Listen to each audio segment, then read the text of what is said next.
राधे राधे। आज mother's day है, मातृ दिवस है। वैसे तो देखिए, ये जो मई का महीना है, इसका जो सेकेंड संडे होता है वही मातृ दिवस के रूप में मनाया जाता है। लेकिन हमारे वेदों में तो बताया गया, हमारे वेद की परंपरा ऐसे हैं जहाँ पर बताया गया कि मातृदेवो भव, पितृदेवो भव, आचार्य देवो भव, अतिथि देवो भव। मातृदेवो भव, हमारे सनातन धर्म में कोई पर्टिकुलर डे ही ओनली मदर्स डे नहीं है। प्रत्येक दिन ही मातृ दिवस है। प्रत्येक दिन ही बताया गया है कि आप अपने माता जी का सम्मान कीजिए, आदर कीजिए, उनकी आज्ञाओं का पालन कीजिए। देखिए, राम जी क्यों श्रेष्ठ हैं, क्यों महान हैं? अपने चरित्रों के माध्यम से राम जी महान है। उनका चरित्र ऐसा था कि हर कोई चाहता है, जो व्यक्ति राम जी के चरित्र को जानता हो वो यही चाहेगा कि सखा हो तो राम जैसा हो, पुत्र हो तो राम जैसा हो, पति हो तो राम जैसा हो। सभी प्रकार के संबंधी राम जी जैसे ही हो। राम जी क्या करते थे? प्रातः काल उठ के रघुनाथा, मातु पिता गुरु ना वही माथा। प्रातः काल जल्दी उठ जाते थे ब्रह्म मुहूर्त की वेला में, और उठकर पहले ही अपने माता पिता के चरणों में प्रणाम करते थे। इसीलिए महान है। इस संसार में देखिए, सर्वश्रेष्ठ पूजनीय अगर कोई है वो माता ही है, क्योंकि उनके बिना तो कोई गति ही नहीं है।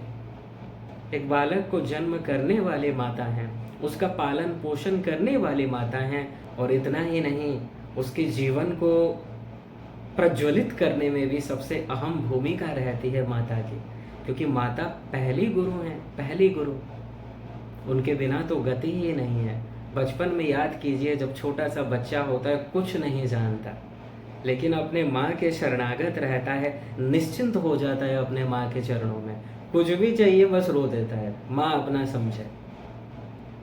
तो माँ की अगर कृपा ना हो, कोई बालक अच्छे से रह ही नहीं सकता। उस बालक को अपनी माता से जो स्नेह मिलता है, जो प्यार मिलता है, वो अनिर्वचनीय है, अद्वितीय है। तो कहने का तात्पर्य है, माँ के बिना तो किसी जीव की गति ही नहीं है।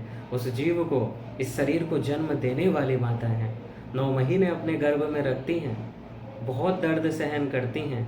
और कोई बच्चा कितना भी बड़ा हो जाए, अपने जीवन में श्रेष्ठ हो जाए, कितनी भी ऊंचाइयों को प्राप्त कर ले, और कितना भी कुछ अपने माँ के लिए कर ले, लेकिन ऋण से कभी वो ऋण नहीं हो सकता। क्योंकि आप एक स्वयं से विचार कीजिए कि मान लीजिए 1 किलो 2 किलो का पत्थर आप अपने पेट में बांध के रख लीजिए, देखते हैं आप कितना देर रह सकते हैं उसको बांध के। नहीं रह सकते। लेकिन माँ ने आपको 9 महीने पेट में रखा है। आप कितना भी कुछ कर लीजिए, उनके ऋण से कहाँ वो ऋण हो सकते हैं?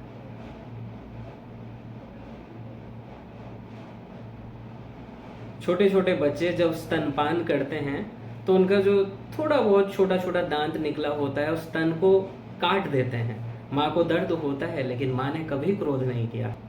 छोटे छोटे बच्चे बेड गीला करते हैं, शौच कर देते हैं, और माँ स्वयं गीले में सोकर अपने बच्चे को सूखे में सुलाती। इसलिए आप कितना भी कुछ कर लीजिए, अगर विचार करोगे ना अकेले में बैठकर, आप अपने जीवन में कभी ऋण नहीं हो सकते अपने माँ के ऋण से। तो कहने का तात्पर्य यह है, हमारे सनातन धर्म में कोई पर्टिकुलर डे, कोई पर्टिकुलर एक दिन ही ऐसा विशेष नहीं है, क्योंकि वेदों में बताया गया, ये तैत्तरीय उपनिषद का मंत्र है, पहले बल्ली का 11वां अनुवाक, कि मातृदेवो भव, पितृदेवो भव, आचार्य देवो भव, अतिथि देवो भव। वो सदा सर्वत्र वंदनीय है, पूजनीय है। और इसमें भी सर्वश्रेष्ठ पहले बताया गया मातृदेवो भव, क्योंकि जीव को, बालक को उन्हीं का प्रेम मिलता है सर्वाधिक, क्योंकि वो सर्वश्रेष्ठ हैं। उनके बिना आपकी गति ही नहीं है। एक बालक निश्चिंत हो जाता है अपनी माँ के गोद में जाने के बाद। लेकिन एक बात विचार करना चाहिए, देखिए, संसार में अनंत बार हमारा जन्म मृत्यु हो चुका है, अनंत शरीर हम और आप धारण कर चुके हैं, अनंत जन्मों में अनंत माता पिता बन चुके हैं। पशुओं के शरीर में गए, वहाँ वही माता पिता थे। जिस जिस शरीर में आप गए उस शरीर के माता पिता बन चुके हैं, लेकिन आज तक जीव को परम शांति प्राप्त नहीं हुआ। क्यों? क्योंकि वो अपने वास्तविक माता को नहीं जानता है। संसार में जो आपकी माँ है, नो डाउट पूजनीय है, सर्वश्रेष्ठ है, लेकिन जीव की जो वास्तविक माँ है, जिसके शरणागत हो जाने के बाद जीव सदा के लिए निश्चिंत हो जाता है, सदा के लिए, वो तो केवल सर्वेश्वरी श्री राधा रानी ही है। क्योंकि हम और आप जीवात्मा हैं, इसी बात को समझना है। ये एक ही भूल हो गया अनादिकाल से कि हम और आप अपने को शरीर मानते हैं। ये हाड़ मांस का शरीर, किसी को पूछो तुम कौन हो, अपना नाम बता देगा। हम आपका नाम नहीं पूछ रहे हैं, हम पूछ रहे हैं तुम कौन हो, फिर वो बता देगा उसका जो पोस्ट होगा। हम आपका पोस्ट नहीं पूछ रहे हैं, हम पूछ रहे हैं आप कौन है, फिर वो कह देगा मैं मनुष्य हूँ। मनुष्य आप नहीं है, मनुष्य तो ये शरीर है, मैं आपका परिचय पूछ रहा हूँ। उसके बाद उसके पास और कोई उत्तर ही नहीं है। ठीक है जी। और यही कारण है जीव दुखी है, यही कारण है अनंत जन्म में इधर उधर बस भटक रहा है, अपने वास्तविक माँ को पहचान नहीं पा रहा है। इस समस्त ब्रह्मांड की माता तो सर्वेश्वरी श्री राधा रानी ही है। जब तक आप उनके शरणागत नहीं होंगे, आपका कल्याण नहीं होने वाला। क्योंकि माँ वो एरिया है, वो जगह है, वो स्थान है जहाँ पर जीव अगर जाए वो निश्चिंत हो जाता है। संसार में आप भले ही माँ के शरण में हैं, लेकिन यहाँ आप निश्चिंत नहीं हो सकते, क्योंकि संसारी माँ तो स्वयं ही माया के अंडर में है। वो स्वयं ही स्वतंत्र नहीं है, परतंत्र है, माया के अंडर में है। वो अपना प्रयास तो करेंगी आपको रक्षा करने के लिए, लेकिन कोई गारंटी नहीं है रक्षा कर पाएंगी या नहीं। वो प्रयास तो करेंगी कि मेरे बच्चे को हर प्रकार का मैं सुख दूं, लेकिन कोई गारंटी नहीं है वो दे पाएंगे या नहीं। सुख देने वाले तो भगवान हैं, लाडली जो है राधा रानी है।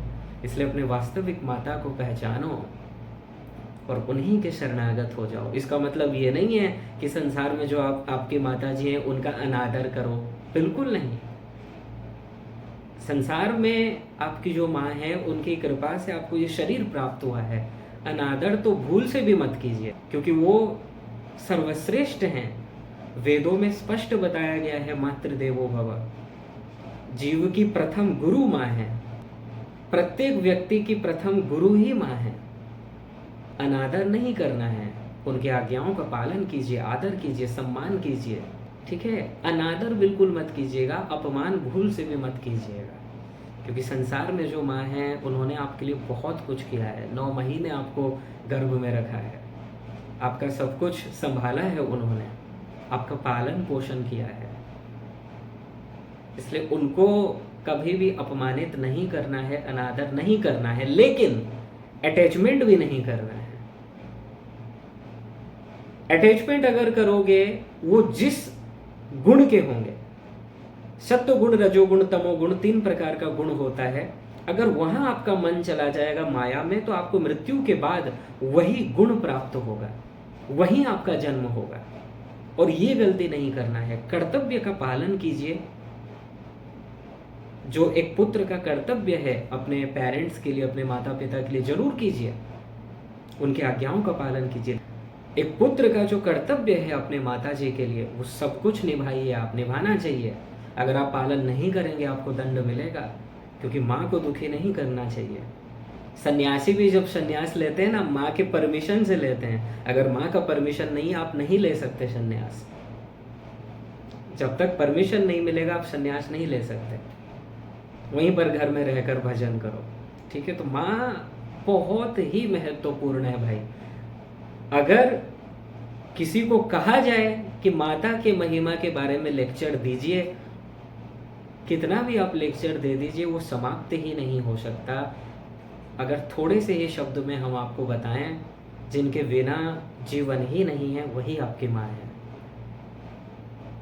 और सबसे बड़ा उपकार उनका यही है कि 9 महीने आपको गर्भ में धारण किया है, आपको ये सुंदर जीवन दिया है, आप भगवान के अंश हैं, आपको इस संसार में लाया है, आपको शरीर दिया है, जिस शरीर से आप भगवान की भक्ति कर सकते हैं, भगवान को प्राप्त कर सकते हैं। इसीलिए माँ के ऋण से कभी कोई ऋण नहीं हो सकता, कितना भी आप प्रयास कर लीजिए। लेकिन एक बात याद रखिएगा, वास्तव में तो आपकी माता सर्वेश्वरी श्री राधा रानी ही है। उनकी तरफ अपने मन को लगाइए। मन का प्यार, मन का अटैचमेंट लाडली जू में हो, राधा रानी में ही हो, क्योंकि इस अनंत कोटि ब्रह्मांड की माता वो हैं। और जब आप उनके शरणागत हो जाएंगे, वो ऐसा एरिया है, वो ऐसा स्थान है जो स्वतंत्र है, जो समस्त शक्तियों से परिपूर्ण है, जो यूं इशारा कर देंगे माया भाग जाएगी, माया का स्पर्श नहीं हो सकता। जीव दुखी क्यों है? माया के कारण है। और ये माया को अगर कोई हटा सकता है तो लाडली जू ही हटा सकती है। ठीक है जी। इसलिए यदि आप ये चाहते हो कि वास्तविक आनंद मिल जाए, सदा को दुखों से छुटकारा मिले, तो अपने वास्तविक माँ की ओर निहारिए।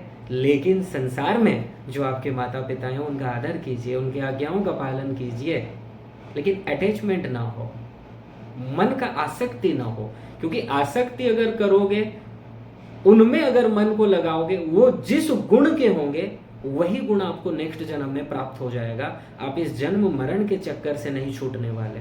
भगवान ने आपको इस संसार में भेजा है भगवत प्राप्ति के लिए, अपने उद्धार के लिए, आपके कल्याण के लिए। आप इस माया से मुक्त हो जाएं उसके लिए, आप अपने वास्तविक माँ को प्राप्त कर लें उसके लिए। तो आज इस मदर्स डे में यही प्रार्थना कीजिए कि हे लाडली जो, हे राधा रानी, ऐसी कृपा करो हम पर। देखिए, आप तो अत्यंत दयालु हैं, अत्यंत कृपालु हैं। संसारी माँ भी अपने बच्चे के दुख को देख नहीं सकती। आप तो अनंत कोटि ब्रह्मांड की माता हैं और दया से परिपूर्ण हैं। मुझ अधम जीव पर कृपा कीजिए माँ, कि मैं आपको, आपके स्वरूप को समझ सकूं, कि मेरी बुद्धि में ये डिसीजन हो जाए कि मेरी माँ तो आप ही हैं। मुझे आपकी भक्ति प्राप्त हो जाए, मुझे आपसे प्रेम हो जाए, ताकि मैं भी इस माया के बंधन से मुक्त हो जाऊं, जो अनादि काल से आज तक मैं बंधा हुआ हूं। इतने प्रवचन सुन लिए, इतने महापुरुष को प्राप्त कर लिए, भगवान का अवतार भी हो गया धराधाम में, लेकिन मैं इतना बड़ा अधम जीव हूं कि मैं मानता ही नहीं हूं। ऐसी कृपा कीजिए माँ कि मैं तत्व ज्ञान श्रवण करूं और उसको मानूं। ऐसा नहीं है ओनली सुन लूं या सुनकर याद कर लूं, ऐसा ना हो। उसको सुने और माने और आपकी भक्ति हमको प्राप्त हो जाए, ये कृपा कीजिए। रोकर पुकारिए। जैसे छोटे से बच्चा का रुदन संसारी माता सहन नहीं कर सकती, जो माइक है, जो माया के अंडर में है, वो भी सहन नहीं कर पाती हैं अपने बच्चे का रुदन, फिर लाडली जो अपने बच्चों का रुदन कैसे सहन करेंगे। इसलिए भोले बालक की तरह बस एक बार सच्चे हृदय से अपने वास्तविक माँ को पुकारो, तुरंत कृपा होगा, तुरंत कल्याण होगा। इसमें किसी प्रकार का संशय नहीं है। ठीक है जी। तो आपकी जो वास्तविक माता है लाडली जो, उन्हीं को याद कीजिए, उन्हीं का स्मरण कीजिए, उन्हीं में अपने मन को लगाइए, क्योंकि वही ऐसा स्थान है, वही ऐसा जगह है जहां आप एकदम निश्चिंत हो जाएंगे। संसार में छोटा सा बच्चा माँ के शरण में जाने से निश्चिंत तो हो जाता है, लेकिन फिर भी वो माया के अंडर में है। वो माँ सर्वसमर्थ नहीं है। सर्वसमर्थ माँ तो लाडली जो है, और वो सभी की माता है। आपके संसार में जो माँ है उनकी भी माता है, संसार में आपके जो पिता हैं उनकी भी माता है राधा रानी, अनंत कोटि ब्रह्मांड की माता है। आपकी वास्तविक माँ है वो, वास्तविक संबंधी है वो। इसलिए मन उन्हीं में लगाइए, और जिस दिन आपका मन उन्हीं में लग जाएगा, उसी दिन से आपका कल्याण शुरू। लिख कर रख लीजिए, इस बात को नोट कर लीजिए।